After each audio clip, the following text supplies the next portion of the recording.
Finally, let's just give a warm welcome to Tish MacInnis. She's going to be talking about strong families, our hope for tomorrow. So take it away, Tish. Oh, you're still on mute. Okay, now then, how's that? Okay.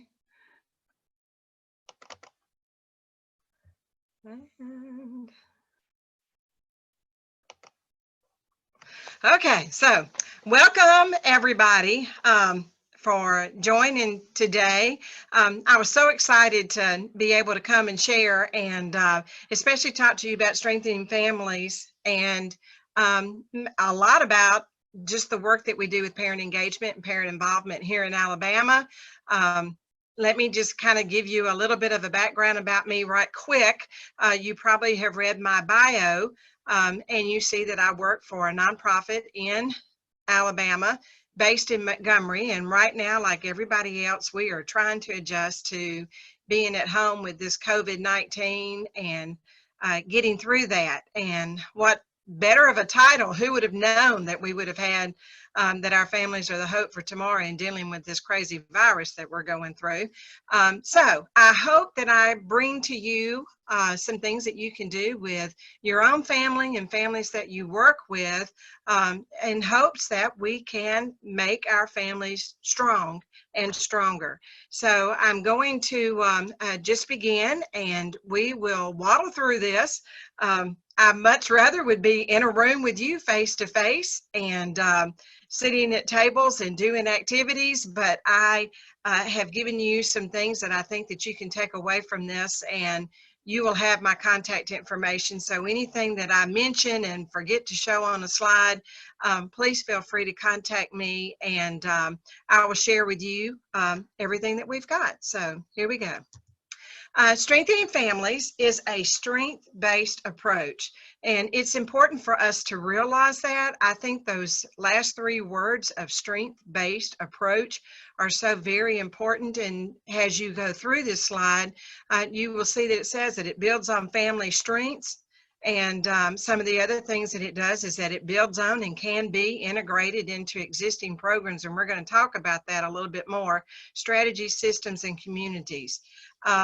And it is something that, because it is based solely for families, and we know that families are everywhere. They're in big cities and small cities, out in the country, and in different places. And so it is small, but it's significant changes from everyday action. So it really is how a family is involved in a community, how they are involved in their schools, how they're involved in their child care programs, how they're involved in every aspect. And going through this Strengthening Families initiative, you'll be able to see how some of these things that we call protective factors are so very important. We'll talk a little bit also about it being grounded in research and practice and the knowledge of implementation. A friend of mine created this. We have a great partnership. She is a retired pediatrician. Not that I think pediatricians ever retire. They're like a lot of us. We just never stop. You just keep on going. But she sometimes will partner with me on the Strengthening Family Initiative, and she came up with this, and I love it. So I try to share it when I can, that strong parents do make strong families, and then you will have stronger communities. And of course, if we can get parents and families and communities stronger, it certainly is going to help our nation. And I want to stop at this point and share with you just some background of what is Strengthening Families and where did it come from. A lot of people kind of wonder, you know, what is this and how did we get to where we were? And how we are with it. Well, it is an initiative that came and comes through the Center of Study of Social Policy. And you might think that's an odd place for something like that to be, but it really isn't. Years ago, the Doris Duke Foundation actually, and that's just another wonderful point. If you don't know anything about Doris Duke, I would suggest you go to the library if you can get there, or Google, and find some information about her and about her life. But at her, she had a foundation, and it was this foundation that funded some monies to try and actually figure out how the nation could somehow, some way deter our child abuse and neglect. And so the Doris Duke Foundation actually gave money to the CSSP, who was then responsible for doing the research. And when the CSSP did their research on what it would take for families to be able to have something that they could grasp a hold of that could prevent child abuse and neglect, they came up with these 5 protective factors, and we're going to talk about those a little bit more. But that's how the approach to strengthening families came about. That's a very quick way to go through that, but we have a whole lot to share, and we'll keep moving through. I love the picture, hope for tomorrow and a new approach. It actually is a photograph of a great grandfather here in Alabama, and my goodness, how we have come forward. One of the significant things about the protective factors in strengthening families is that this is a multi-generational approach. And what that means is that as we go through these factors and we learn about them in a little bit, you will see how important it is that we today, those of us who can take this strengthening family protective factors, embedded in our family, how we will see that it will become a natural part of our children's children. And so it very much is a very real thing, in that I hope that you will come to love and embrace it as much as what I do. It is grounded in 7 foundational ideas, and that is, 1, we have already mentioned, a 2-generational approach, or one that would be multi-generational. It takes into consideration culture. That is huge for us. We have seen our times change so much from what they were just 10 years ago, and how our country has evolved into this wonderful, culturally diverse nation. And it certainly does take that into consideration. It is strength-based. We've already said that. And the importance of being strength-based is that we can look within, pull the strength that we have, and use that strength to be able to better build our families. It deals with the biology of stress. It has the resilience theory in it. It focuses on well-being. The one thing about this approach is that we don't go into anything negative. When you are working with families, the worst thing that you could do is walk into a room and tell them that you are the expert on how it is that they are going to change their family. It's just not going to happen that way. We need to always be positive and look for the positive in the families that we work with. And of course, we know the risk of just stress on a family. And so we have worked on these protective factors. So families thrive when protective factors are robust in their lives and communities. Not a better example than that, than the time that we're in. I don't know about everybody else, but we've all got gardens going down here in the South, and we're loving watching them bloom and grow and becoming what they are. And that's a wonderful example of how it is that we as parents, if we take just a little bit of this protective factor, just a tiny bit, plant it in our family, it is amazing how it will just help our families thrive. And if our families are thriving, then again, our community is going to thrive. And the result of communities thriving is that you'll see a change all the way across the board, through systems, through state levels, and on in to hopefully nationally. It is so important for us to also just remember that word thrive. If I was sitting in front of you, I would probably do something like, normally if I'm in a room with parents, I will actually have a table set up, and I'll have Post-it notes all over the tables and pens and markers. And I would ask them to please describe to me how it is or what it is that takes a plant to grow. And a lot of people will say things like the sunshine and water and, somebody talking to a plant. And then I throw the word thrive in there.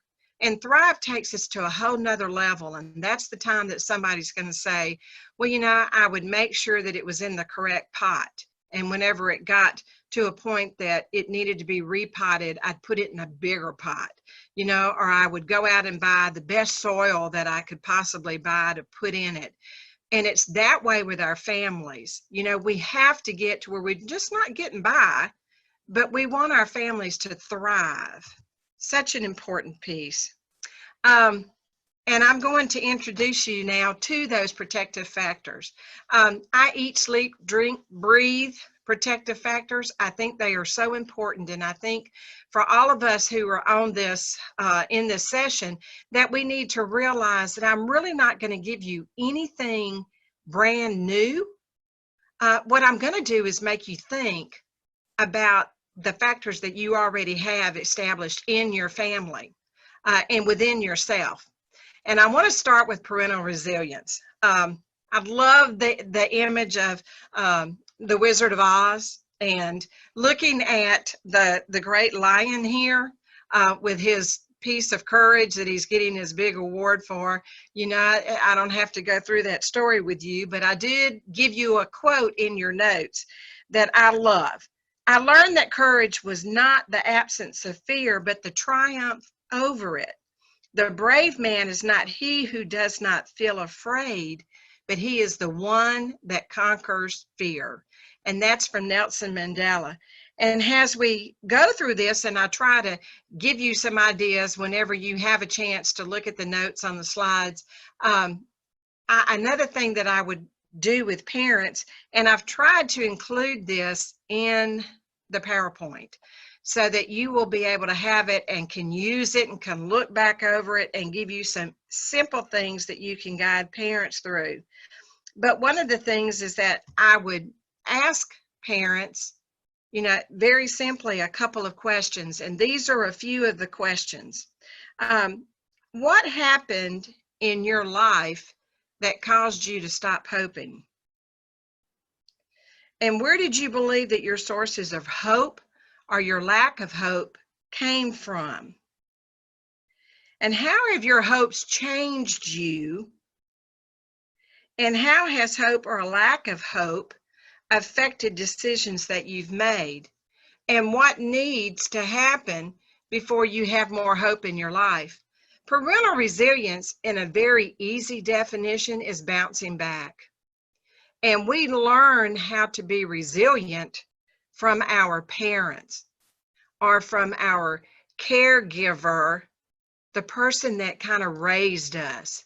An example of that would be, if you take out a car and you're driving out and all of a sudden you have a flat tire, do you know what to do at that point? Do you just sit there on the side of the road and do nothing? Or do you pick up a phone and call somebody? Or and if you call somebody, who do you call? Do you call somebody that would not have any idea how to change a tire on your car? Or would you call somebody who could work you through that? Or would you, because somebody took the time to teach you how to change that tire, just simply get out and change it? And resilience is also, what do you do? What do we do in this time that we're dealing with? Our world drastically changed 2 months ago, and so parents had to step up and look, they're teachers, they're doctors, they're everything for their children right now on top of being the parent.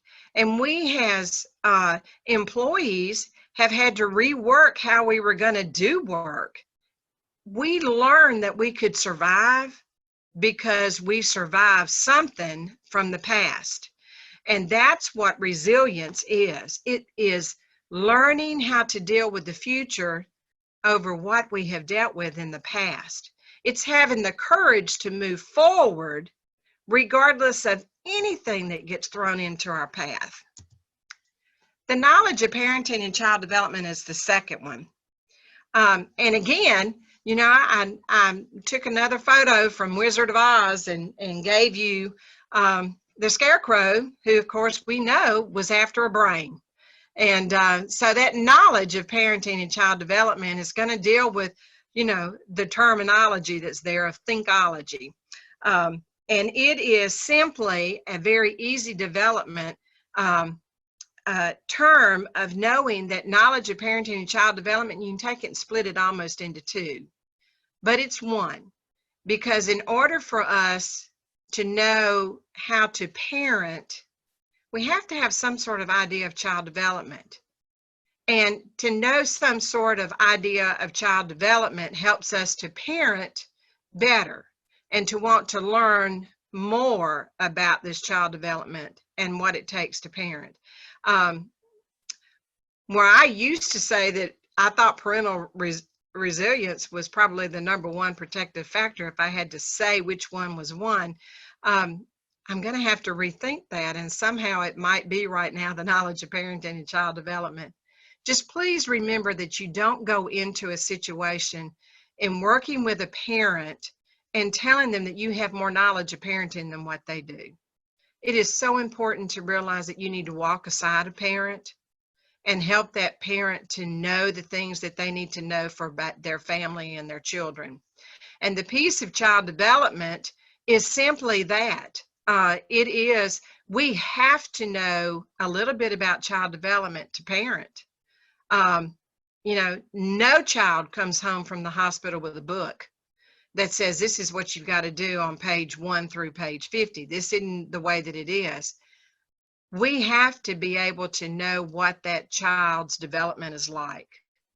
You know, it's very easy for us to say, okay, child development, well, I have a newborn, I'm going to take it home, and some of the things that I did while I was in the hospital was change a diaper and give it something to eat, fed it either a bottle or nursed it. And we know that children need that. We know from parenting that we ourselves have to eat 3 meals a day, and so children are probably going to need to eat 3 or more meals a day. As children continue to grow, they continue to eat probably 3 meals and snacks a day. They go off to school, they're definitely going to have 3 meals and snacks in the day. That continues. That's an easy one. The other piece of child development is, how is it that as a parent, what resources are out there? Who is it that can help me to be able to raise this child the way that they need to be raised? And right now, we've got parents who have a wonderful idea of what parenting looks like, but all of a sudden they have become teachers and they are trying to figure out, I don't have a clue how to make that happen. And so it is important for us to understand those two things. I have a picture that I want to show you with this little cartoon that's here. And it's a piece that, you know, please take it and copy it and use it. I think it's wonderful. It's a great illustration of parenting and child development. And I would use this picture, and I do use it in the way of, I asked 2 simple questions. And I gave you those 2 simple questions in your PowerPoint. And if you look at this picture, and let's just take a minute and look at it. And like I said, I'm sorry I'm not there in person, but maybe you can throw it in the chat book, or, you know, or either just make a note somewhere. That the first question that I would ask is, please tell me everything wrong in this picture. Everything wrong. And if you started writing down everything wrong, I'm just going to throw some things at you. People would say, well, there's, you know, a really messy kitchen. Well, yeah, there's a real messy kitchen. There's a mother who looks like she's pregnant, or either she's just got a fat stomach like some other folks do. And she's smoking a cigarette, and that's terrible. And she looks like she's ignoring her child, who seems to be running over to the father. There's also other comments. There's all kind of electrical cords that are hanging all over the TV set. There's knives and scissors that are laying around. There's cupboards that are open, and there's rags next to a stove that perhaps is cooking, and there's terrible dishes everywhere, and there's a cat litter box, and it just goes on and on and on and on. But then I tell people, stop, take another look. So just take a second, and we're going to look at this picture through a new lens. And we're going to look at it and tell me everything right. Out of everything that you saw wrong in this picture, let's go for some things that are right. And if you're noticing, well, some of the things that might be right is that they've got pictures hanging on a refrigerator. They've got pictures hanging on a wall. There are books on a table. The father looks like he's got his arms filled with groceries, and that child is running over with his hands wide open to be caught. But look at some of these other things that we had talked about. We mentioned, or I mentioned, that there was cat litter in the kitchen. Well, the good thing about the cat litter in the kitchen is that they have a pet. And not only do they have a pet, but they're taking care of the pet. And if you look at the knife that's on the counter, even though it is a big knife, the blade is turned in. The handle is there, but that blade is turned in. There are 2 fishing poles that are sitting in the kitchen, but they're 2 fishing poles of 2 different sizes. There's a little one and a big one. So it tells us that the mom or the dad, somebody is going fishing with the child. We've got pictures hanging on the wall, and it looks like family. Yes, there's books. Hopefully they're books that the child is reading. There's medicine, so someone is being taken care of for the medicine that they have. Mom might look like she's not paying attention, but maybe mom is finally taking a break out of the day. There's fruit in a bowl, and we could just go on and on and on about this picture. But the important thing is to realize that we need to not focus on the negative. Focus on the positive. Now, to continue with the knowledge of parenting and child development, I kind of split those up. And I gave you an illustration of, do you know your child's milestones? And again, I've tried to give you some illustrations of some activities and things that you could do. And one of those is that it's got the picture of the paper child. And I'm just going to hold up because I pulled some things and I went, oh, okay, well, I'll show you what I'm talking about. That's just a little paper person. And I would take that paper person, and I would probably, in a group setting of teaching milestones, I'd write 6 months or 2 years or 3 years or 4 years, and I'd hand them out. And then I'd make everybody get into a group, and I'd say, okay, if you're in the group for 6 months, write down 3 things that you know of that a 6-month-old child would be doing. Or I'd tell you, if you're in the group of 2-year-olds, tell me everything that you know that a 2-year-old would be doing. And you'll be amazed. They'll come up with all the answers that you possibly want them to have.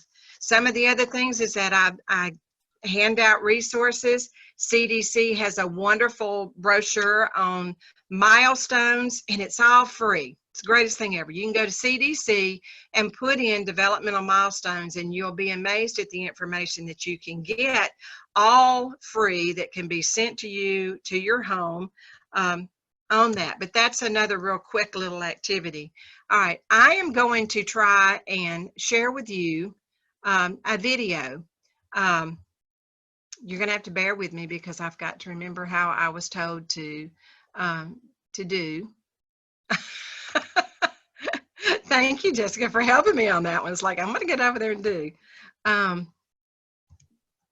Yeah, so just share your screen again. And just so everyone knows, the volume may not be at a level where you can hear it, but you can follow along in the PowerPoint that you can download. You can watch it later, but you do have access to it. So apologies for that technical issue, but hopefully we'll be able to hear some of the sound. Can you see it? Not yet. Go down to the bar and click your share screen. Yes.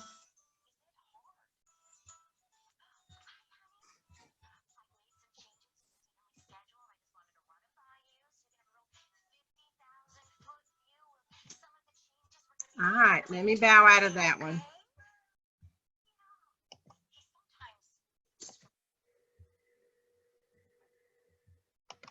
Or I thought I had it. Bear with me. I'm so sorry. No, you're fine.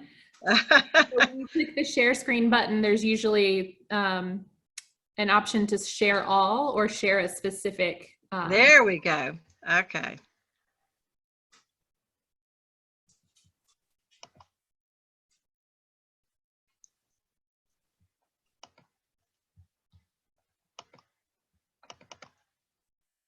Now I think. Now you got it.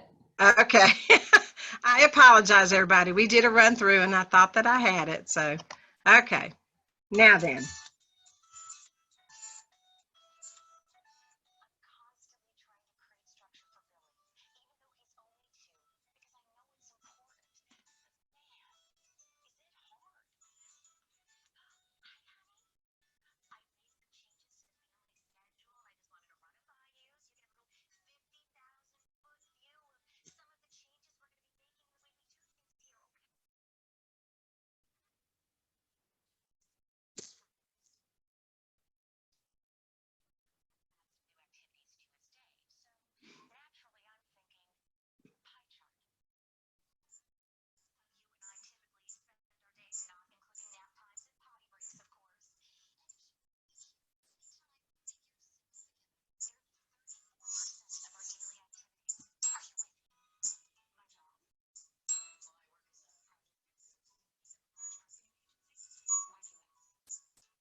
But that might be new.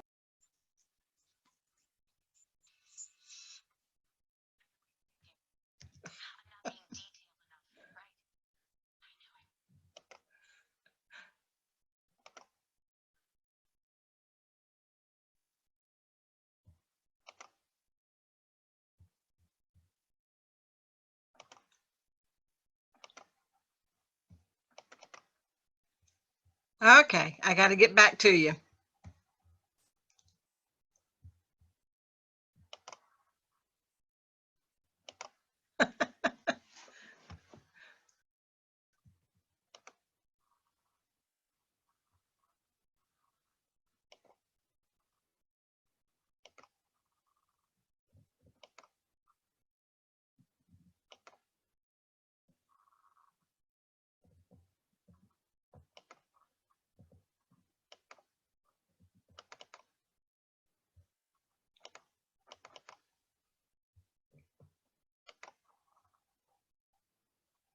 Okay. Jessica, are you there? Yes. So you can share your PowerPoint from either view that you were just in. You can go back to just the PowerPoint, or you can share your desktop like you had when the video was playing, and then just open your PowerPoint screen and we can see that. Okay. Yep. So now if you want to just open your PowerPoint file or view on your desktop, and then you can start the play from the last slide. Whoops.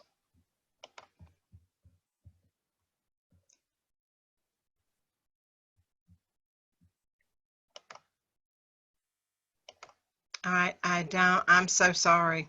That's okay. Well, Scott or Chris, are y'all on the line? Can you help direct a little better than I can? It's the green share screen button at the bottom. Right. And when you click on it, there you go. So now you should be able to open your PowerPoint file. I apologize to everybody. Not a problem. Guess I didn't move quite fast enough, Jessica. Okay. So we're okay? Yeah, I we're think good. so. You can expand. I think so. I'm going to go right back to where I was from where the current slide. Okay. So there? Okay. Perfect. Right. Thank you, everybody. And just please bear with me. The next protective factor is called concrete support in times of need. It's a wonderful one to know and understand. And again, if I was in a room with a whole bunch of parents up front or with workers, so it would be all of you This concrete support in times of need is very much exactly what it says. In times of need, everybody needs concrete support. A wonderful definition for that is that it's okay to ask for help. And it's a very important thing for us to be able to help our parents understand. There are wonderful videos out there, and I don't have one for the concrete support in times of need to share with you today, but I can certainly share some of those if you want to write and ask me. But I would simply have chart paper on a table with a lot of markers. And my question to everybody, to you as workers or to parents that you're working with or whatever situation that group of people that you're in, I would simply start. And in your community, in your neighborhood, what places are there in a time of need for a family? Now, there is nothing more prevalent. Again, I thought, what a wonderful time to talk to you about hope, because we have so many families that are desperately in need right now. And we are certainly hoping that all of those parents are able to ask for help when they need it and that their families are not going without. I cannot think of a school system that I know about in this country right now that has not stepped up to the plate and are not providing food to children. Normally in a school situation, in a school year, we have children who receive both breakfast and lunch and a snack in between, and sometimes a snack before they go home. There are backpack programs where children are given on Friday food to take home for the weekend to make sure that they don't go hungry. We've got people right now, families, so many families that are trying to just make it from day to day, from week to week. We are all hoping that somehow things can some way get back to normal. But it is important that we teach parents it's okay to ask for help and to know where that help is. If I were to ask everybody, just think about your neighborhood, think about your community, your small town, your big city. If somebody needed to have food, where would they go? And what I would do is that I'd say, list 3 places in your community that you know of that provide food. And they might write down, well, a church, Salvation Army, the food bank.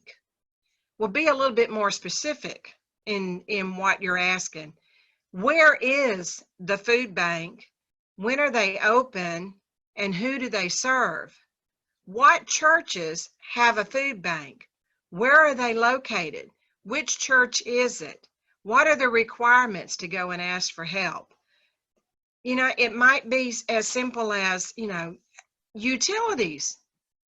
We're being told that there's a lot of people who, they can't pay their utility bill, so they have to call and ask for help to be able to eliminate that payment or to put it on hold for a month or 2. Where do they call? How do they find it on the internet? And the internet's another whole issue. We've got children who are being schooled at home, and I know in Alabama, we have places where there's not internet. Our internet is going into the town via a school bus that's being set up with a modem that they can actually get to a place where parents can then take their children to where the school bus is so they can even do their lessons.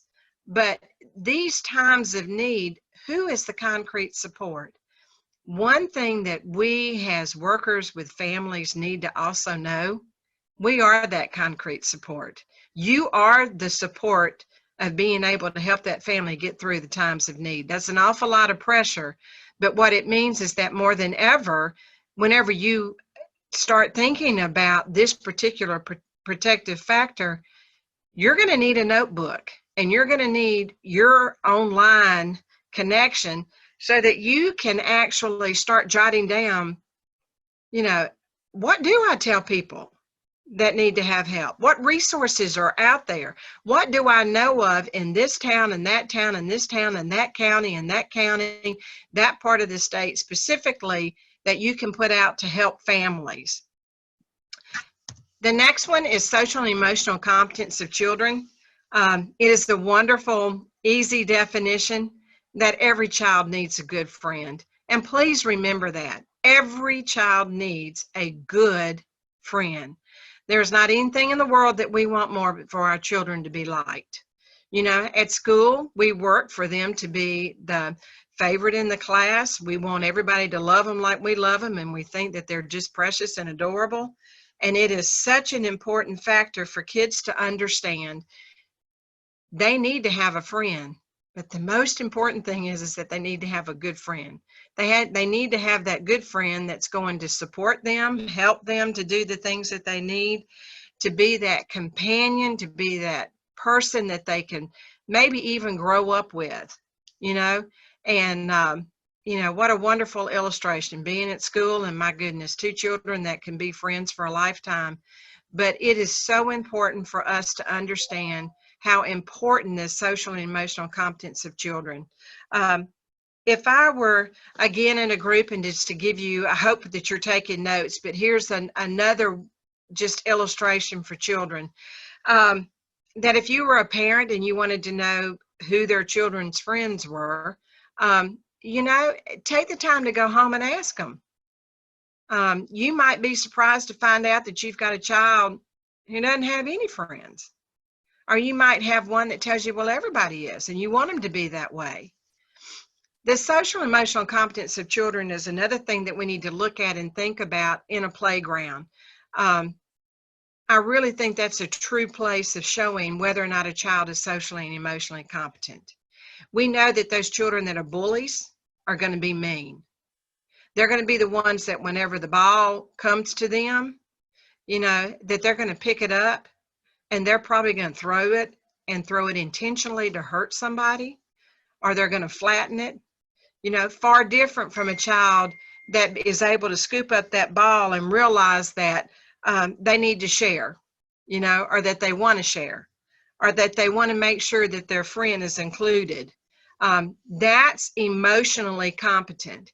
And one of the things that is so important right now is for children to, you know, our children are thrown into a time that we've never known before. We as adults don't understand it.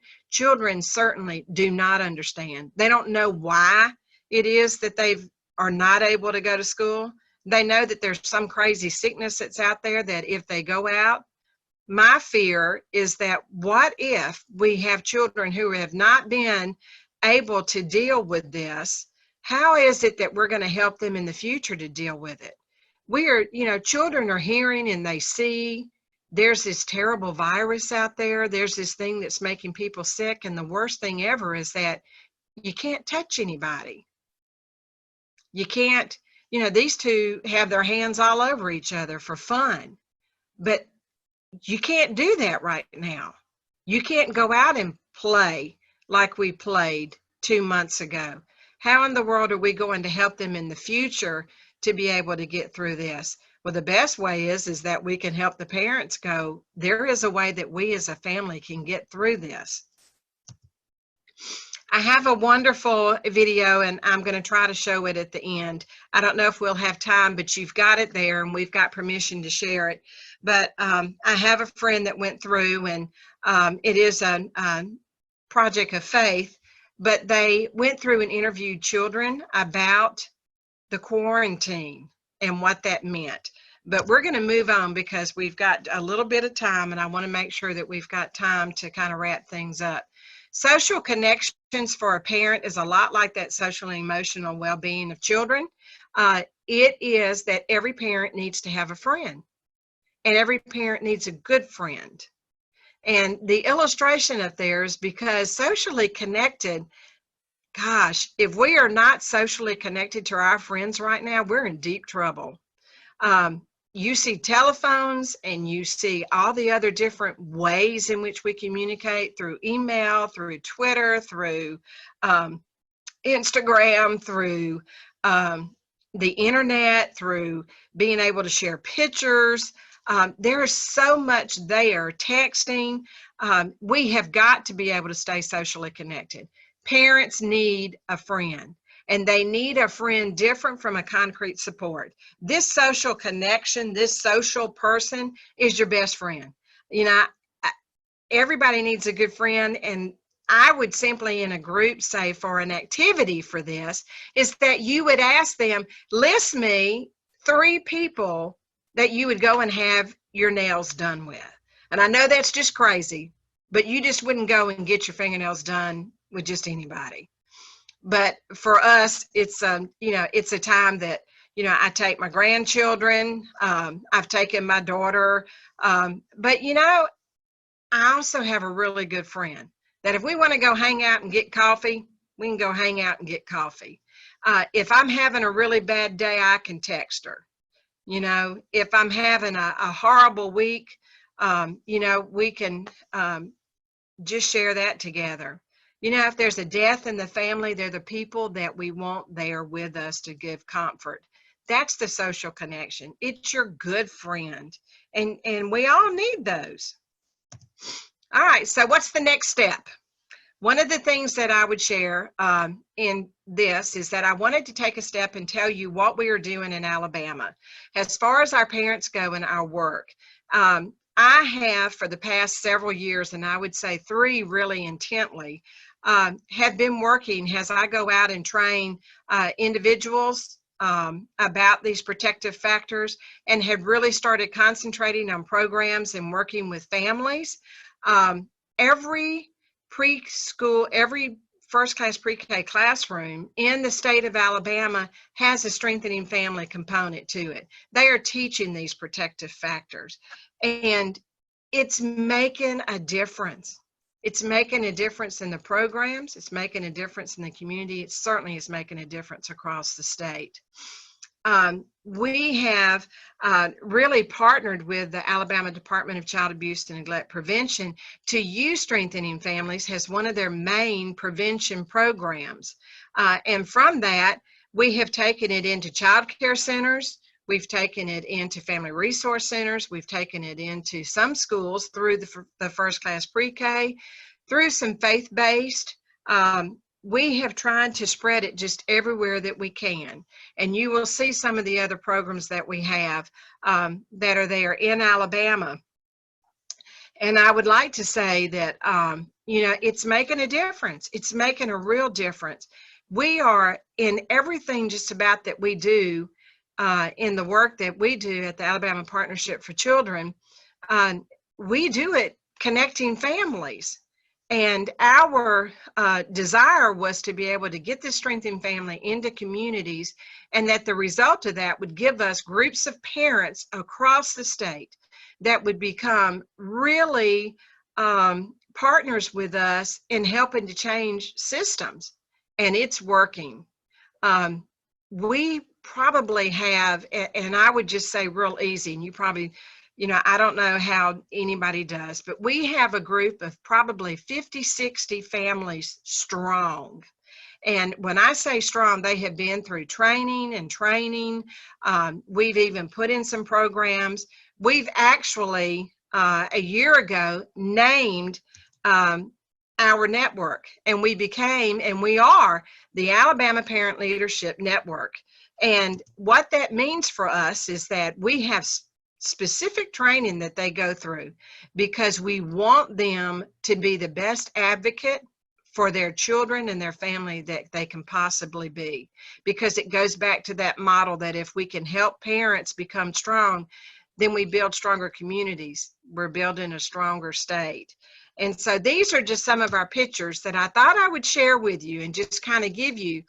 The picture up in the upper left-hand corner, it says Tutwiler.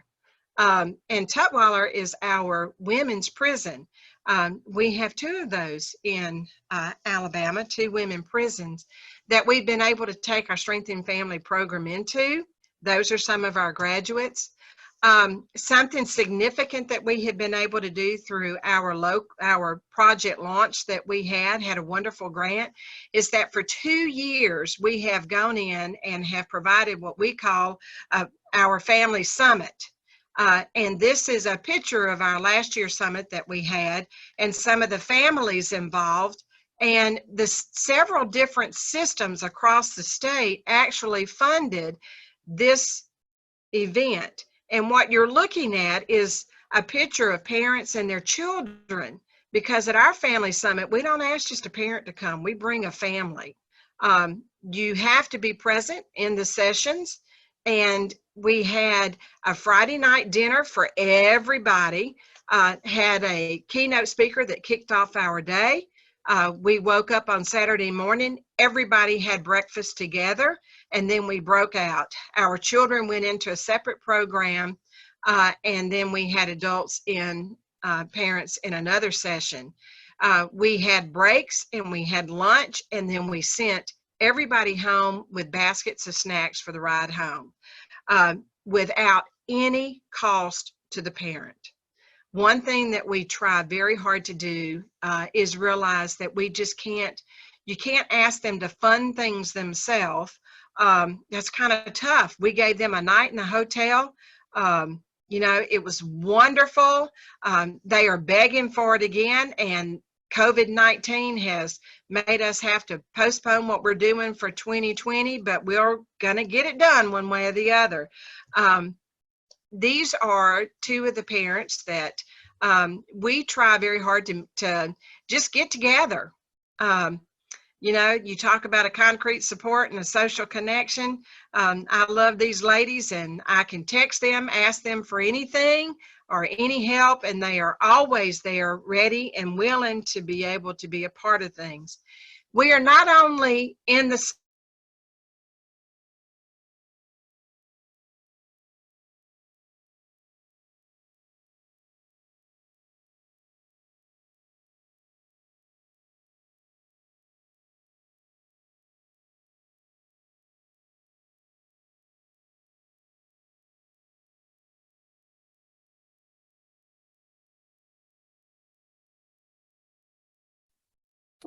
Hello, everyone. This is Scott. I think we've lost Tish. I will work on it.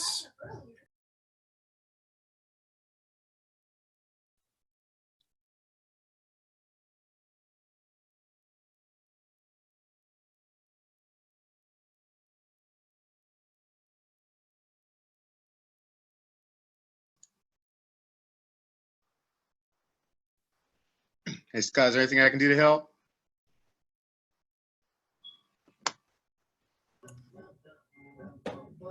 Not really. Sorry, everyone. You gotta love technology. Just hang on one second. We'll see if we can reach back out to Tish and get her back on the call.